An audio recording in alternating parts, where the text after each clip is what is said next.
A lot of you might know what that pressure is like to come from a split-parent home. My parents were just kids in high school, so they were just kids trying to raise a kid. When they had me, they were 15 and 16 years old. Didn't work out, they split, they went their separate ways, and that threw me in the middle. A lot of you in this room right now, you know what it's like to be in the middle.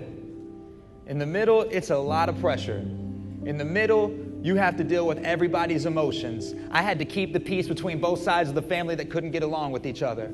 Some of y'all know that. Some of y'all are the peacemakers. You're the glue that keeps the families together, right? It's a lot of pressure. I had to deal with mom's emotions, dad's emotions, try to deal with my own emotions. But the problem was, I didn't really know how to deal with my emotions. Nobody taught me. You know, I went to school, I learned math, social studies, science, all that, just like you, but nobody taught me how to be happy. Nobody taught me how to manage my mind or manage my emotions, so I didn't manage them well. I'll be honest. I turned to negative outlets like drugs and alcohol in high school, just trying to get rid of the symptoms of anxiety and depression. Those negative outlets led to more negative outcomes, as they always do. People came to my school like anti-drug speakers, and they said, just say no. But nobody told me what to say yes to.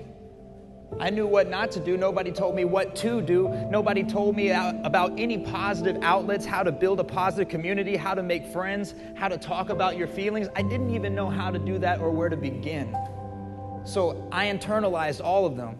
I suppressed my emotions, which suppressed emotions turns into depression. That's why it's called depression. And that happened to me. 15, 16 years old, I was already depressed, full of anxiety. I was angry. I had fears and phobias and all these things. Social anxiety. I felt like this. This is how I felt. When I was in a room full of people, it felt like I was drowning in reality, like I just had to go crawl into a little ball and just disappear. That's how I felt like I wanted to do. Some of you, you know how that feels. Some of you are like, what? What are you talking about? And some of you are like, that hit right here. I feel that. I feel that all the time. That's how much social anxiety I had. But here's the crazy part.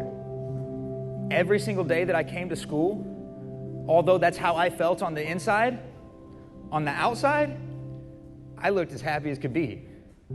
I had a smile on my face. On the outside, it looked like everything was okay. On the inside, that was a different person. That was the person I was talking about before. It felt like he was drowning in reality. That guy was on the inside. On the outside, I was Mr. Happy-go-lucky, cool kid, class clown. That was me, just pretending to be okay. And honestly, people could see through that facade. They could see through that persona. My friends ask me every single day, Jared, what's wrong? And I'd tell them one of two things, something you've probably said thousands of times. I would say, I'm fine, I'm just tired.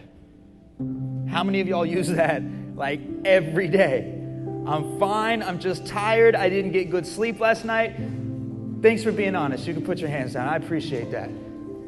Look, I'll be real with you. I said I'm fine, I'm just tired because it felt like I wasn't lying, right? I was tired. Some of you are like, Jared, I am tired. But there's a deeper question. The question is, why are you not sleeping? What's keeping you up at night?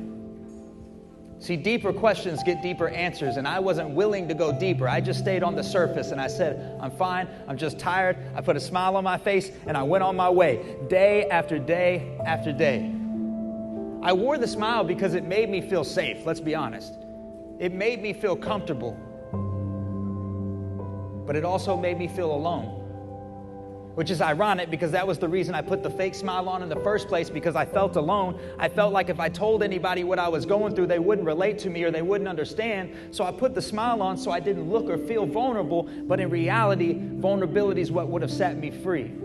Just like you right here in this moment, like I told you all ago, if you could open up and be vulnerable with the people around you, you would realize that you're not the only one under this pressure.